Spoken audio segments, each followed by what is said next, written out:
How to connect Marvel Rivals to Twitch account to claim Twitch drops.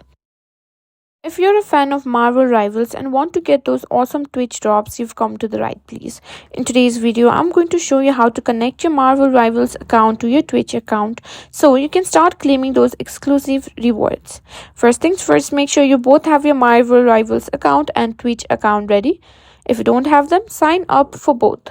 You've done that, at the top you can see a drop down menu with your account in. Simply tap on it and you'll find your account information here. From there, simply tap on connections. Here you'll find a lot of connection. From there, simply find Twitch and click on connect. This is where you'll connect your Twitch account to Marvel Rivals. Now, when you tap on the link Twitch option, you'll be prompted to log into your Twitch account. Simply enter your Twitch credentials and make sure you're signing in to the correct account. After logging in, simply authorize Marvel Rivals to access your account. Make sure to grant this permission so your accounts are properly linked.